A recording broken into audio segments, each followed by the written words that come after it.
আমলকি একাদশীর রাত্রে তুলসী গাছে বেঁধে দিবেন এই একটি জিনিস, 7 জন্মের অর্থকষ্ট দূর হবে, আপনি রাতারাতি কোটিপতি হয়ে যাবেন। নমস্কার বন্ধুরা, আপনাদের সবাইকে আজকের এই বিশেষ ভিডিওতে স্বাগত জানাই।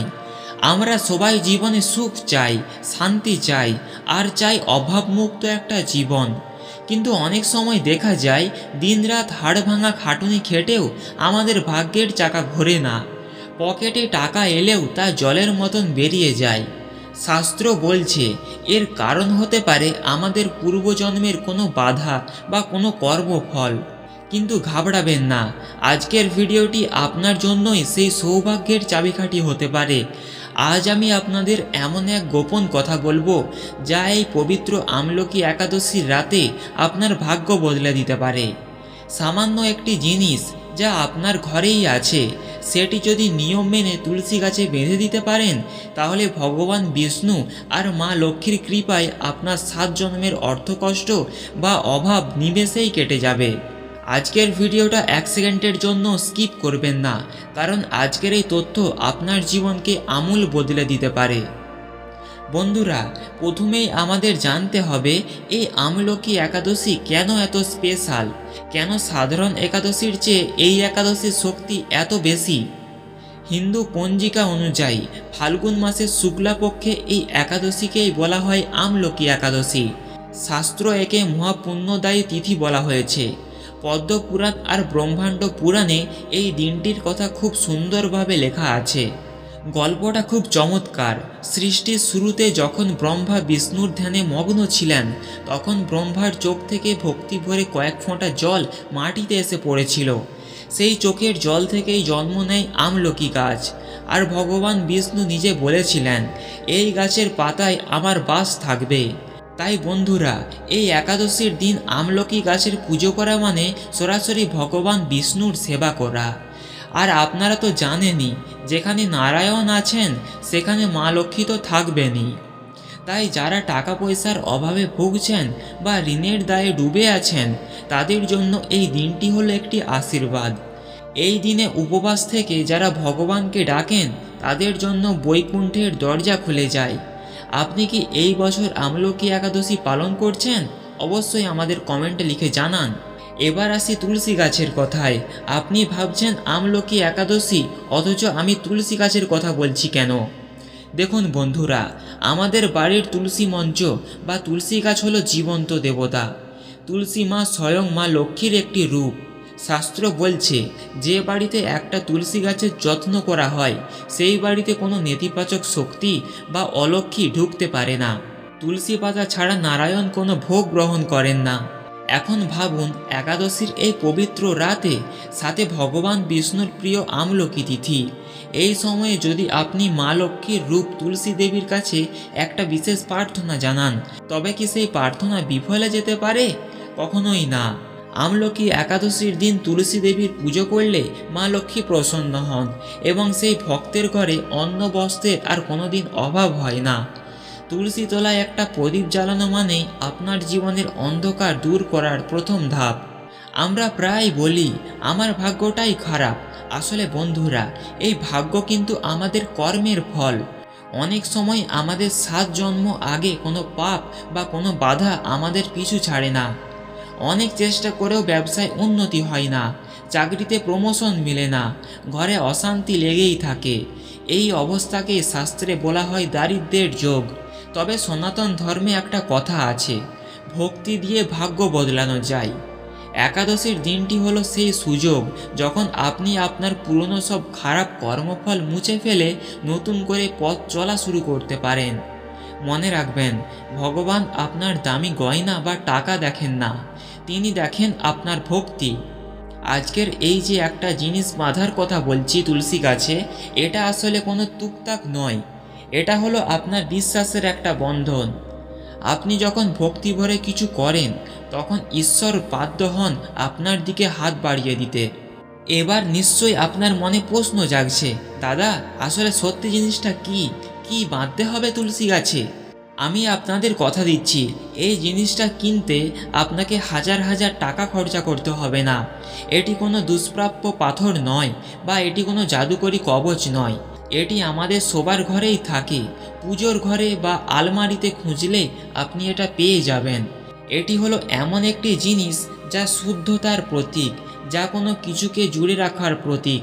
এটি হলো সেই জিনিস যা ভগবান বিষ্ণুর গায়ের রঙের সাথে মিল রাখে এবং আমাদের ভাগ্যের বৃহস্পতি গ্রহকে চাঙ্গা করে তোলে। আমি নামটা এখনই বলছি, তবে তার আগে জেনে নিন পদ্ধতিটা কি, কারণ নিয়ম ছাড়া কিছু করলে তার ফল পাওয়া যায় না। আপনি কি প্রস্তুত আপনার জীবনের অভাব দূর করতে? তাহলে মন দিয়ে শুনুন নিয়মগুলি। আমলকি একাদশীর রাতে এই কাজটি করতে হবে, খুব মন দিয়ে শুনুন। একাদশীর দিন সকাল থেকেই নিজেকে পরিষ্কার পরিচ্ছন্ন রাখবেন। মিথ্যা কথা বলবেন না, কারো মনে কষ্ট দেবেন না। সন্ধ্যায় স্নান করে শুদ্ধ কাপড় পরুন। চেষ্টা করবেন হলুদ রঙের কোনো পোশাক পরতে, কারণ হলুদ রং ভগবান বিষ্ণুর খুব প্রিয়।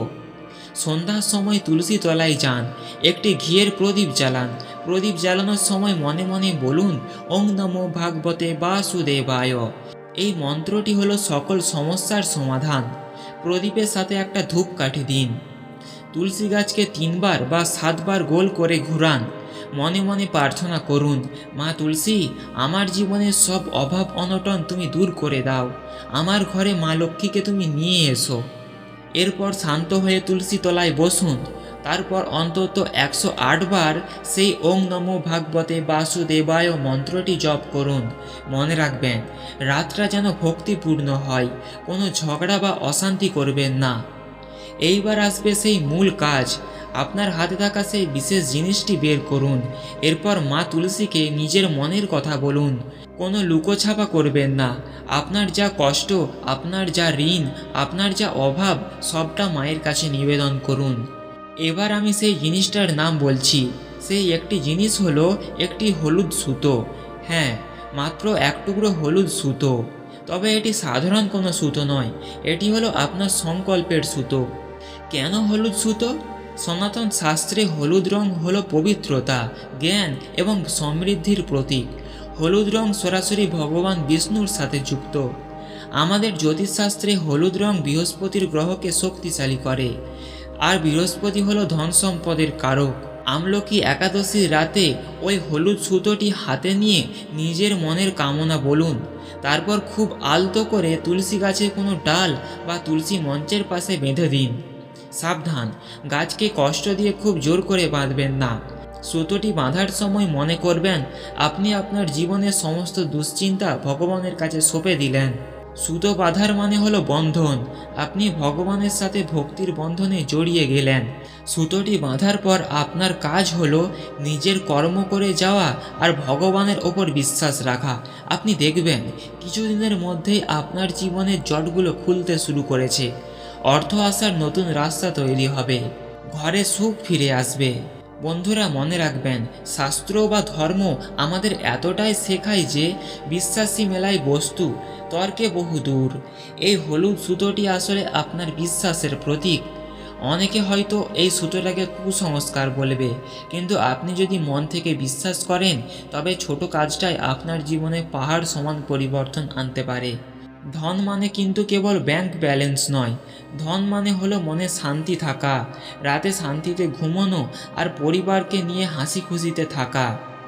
আমলকি একাদশীর এই শুভ তিথিতে আপনি যদি নিষ্ঠা ভরে এই কাজটুকু করেন, তবে মা লক্ষ্মী আর ভগবান বিষ্ণুর আশীর্বাদে আপনার সেই প্রকৃত ধন লাভ হবেই হবে। আজকের এই তথ্য আপনাদের কেমন লাগলো? আপনারা কি এই একাদশীতে এই নিয়ম পালন করবেন? আমাদের কমেন্ট বক্সে জয় শ্রী হরি লিখে জানান। আপনাদের একটি কমেন্ট আমাদের পরবর্তী ভিডিও তৈরিতে উৎসাহ দেয়। যদি ভিডিওটি ভালো লেগে থাকে তবে একটি লাইক দেবেন এবং আপনার আত্মীয় স্বজন বা বন্ধুদের সাথে শেয়ার করবেন। কে জানে, আপনার একটি শেয়ার হয়তো অন্য কারোর জন্য দুঃখ দূর করতে সাহায্য করবে। আর আপনি যদি আমাদের চ্যানেলে নতুন হয়ে থাকেন তবে অবশ্যই সাবস্ক্রাইব করে পাশে থাকা বেল আইকনটি বাজিয়ে দিন। এমন সব আধ্যাত্মিক আর শাস্ত্রসম্মত ভিডিও আমরা নিয়মিত আপনাদের জন্য নিয়ে আসি। সবাই ভালো থাকুন, সুস্থ থাকুন। আমলকি একাদশীর পূর্ণ লগ্নে আপনাদের সবাইকে আমাদের সবার মনোবাসনা পূর্ণ হোক। জয় শ্রীকৃষ্ণ, জয় মা তুলসী। আমলকি একাদশীর রাত্রে তুলসী গাছে বেঁধে দিবেন এই একটি জিনিস, 7 জন্মের অর্থকষ্ট দূর হবে, আপনি রাতারাতি কোটিপতি হয়ে যাবেন। নমস্কার বন্ধুরা, আপনাদের সবাইকে আজকের এই বিশেষ ভিডিওতে স্বাগত জানাই। আমরা সবাই জীবনে সুখ চাই, শান্তি চাই, আর চাই অভাবমুক্ত একটা জীবন। কিন্তু অনেক সময় দেখা যায় দিনরাত হাড় ভাঙা খাটুনি খেটেও আমাদের ভাগ্যের চাকা ঘোরে না। পকেটে টাকা এলেও তা জলের মতন বেরিয়ে যায়। শাস্ত্র বলছে এর কারণ হতে পারে আমাদের পূর্বজন্মের কোনো বাধা বা কোনো কর্মফল। কিন্তু ঘাবড়াবেন না, আজকের ভিডিওটি আপনার জন্যই সেই সৌভাগ্যের চাবিকাঠি হতে পারে। আজ আমি আপনাদের এমন এক গোপন কথা বলবো যা এই পবিত্র আমলকি একাদশীর রাতে আপনার ভাগ্য বদলে দিতে পারে। সামান্য একটি জিনিস যা আপনার ঘরেই আছে, সেটি যদি নিয়ম মেনে তুলসী গাছে বেঁধে দিতে পারেন, তাহলে ভগবান বিষ্ণু আর মা লক্ষ্মীর কৃপায় আপনার 7 জন্মের অর্থকষ্ট বা অভাব নিমেষেই কেটে যাবে। আজকের ভিডিওটা 1 সেকেন্ডের জন্য স্কিপ করবেন না, কারণ আজকের এই তথ্য আপনার জীবনকে আমূল বদলে দিতে পারে। বন্ধুরা, প্রথমেই আমাদের জানতে হবে এই আমলকি একাদশী কেন এত স্পেশাল, কেন সাধারণ একাদশীর চেয়ে এই একাদশীর শক্তি এত বেশি। হিন্দু পঞ্জিকা অনুযায়ী ফাল্গুন মাসের শুক্লাপক্ষে এই একাদশীকেই বলা হয় আমলকি একাদশী। শাস্ত্র একে মহাপুণ্যদায়ী তিথি বলা হয়েছে। পদ্মপুরাণ আর ব্রহ্মাণ্ড পুরাণে এই দিনটির কথা খুব সুন্দরভাবে লেখা আছে। গল্পটা খুব চমৎকার। সৃষ্টির শুরুতে যখন ব্রহ্মা বিষ্ণুর ধ্যানে মগ্ন ছিলেন, তখন ব্রহ্মার চোখ থেকে ভক্তি ভরে কয়েক ফোঁটা জল মাটিতে এসে পড়েছিল। সেই চোখের জল থেকেই জন্ম নেয় আমলকি গাছ। আর ভগবান বিষ্ণু নিজে বলেছিলেন, এই গাছের পাতায় আমার বাস থাকবে। তাই বন্ধুরা, এই একাদশীর দিন আমলকি গাছের পুজো করা মানে সরাসরি ভগবান বিষ্ণুর সেবা করা। আর আপনারা তো জানেনই, যেখানে নারায়ণ আছেন সেখানে মা লক্ষ্মী তো থাকবেনই। তাই যারা টাকা পয়সার অভাবে ভুগছেন বা ঋণের দায়ে ডুবে আছেন, তাদের জন্য এই দিনটি হলো একটি আশীর্বাদ। এই দিনে উপবাস থেকে যারা ভগবানকে ডাকেন, তাদের জন্য বৈকুণ্ঠের দরজা খুলে যায়। আপনি কি এই বছর আমলকি একাদশী পালন করছেন? অবশ্যই আমাদের কমেন্টে লিখে জানান। এবার আসি তুলসী গাছের কথায়। আপনি ভাবছেন আমলকি একাদশী, অথচ আমি তুলসী গাছের কথা বলছি কেন? দেখুন বন্ধুরা, আমাদের বাড়ির তুলসী মঞ্চ বা তুলসী গাছ হলো জীবন্ত দেবতা। তুলসী মা স্বয়ং মা লক্ষ্মীর একটি রূপ। শাস্ত্র বলছে, যে বাড়িতে একটা তুলসী গাছের যত্ন করা হয়, সেই বাড়িতে কোনো নেতিবাচক শক্তি বা অলক্ষ্মী ঢুকতে পারে না। তুলসী পাতা ছাড়া নারায়ণ কোনো ভোগ গ্রহণ করেন না। এখন ভাবুন, একাদশীর এই পবিত্র রাতে, সাথে ভগবান বিষ্ণুর প্রিয় আমলকি তিথি। এই সময়ে যদি আপনি মা লক্ষ্মীর রূপ তুলসী দেবীর কাছে একটা বিশেষ প্রার্থনা জানান, তবে কি সেই প্রার্থনা বিফলে যেতে পারে? কখনোই না। আমলকি একাদশীর দিন তুলসী দেবীর পুজো করলে মা লক্ষ্মী প্রসন্ন হন এবং সেই ভক্তের ঘরে অন্ন বস্ত্রের আর কোনোদিন অভাব হয় না। তুলসী তলায় একটা প্রদীপ জ্বালানো মানেই আপনার জীবনের অন্ধকার দূর করার প্রথম ধাপ। আমরা প্রায় বলি আমার ভাগ্যটাই খারাপ। আসলে বন্ধুরা, এই ভাগ্য কিন্তু আমাদের কর্মের ফল। অনেক সময় আমাদের 7 জন্ম আগে কোনো পাপ বা কোনো বাধা আমাদের পিছু ছাড়ে না। অনেক চেষ্টা করেও ব্যবসায় উন্নতি হয় না, চাকরিতে প্রমোশন মেলে না, ঘরে অশান্তি লেগেই থাকে। এই অবস্থাকে শাস্ত্রে বলা হয় দারিদ্র্যের যোগ। তবে সনাতন ধর্মে একটা কথা আছে, ভক্তি দিয়ে ভাগ্য বদলানো যায়। একাদশীর দিনটি হলো সেই সুযোগ যখন আপনি আপনার পুরনো সব খারাপ কর্মফল মুছে ফেলে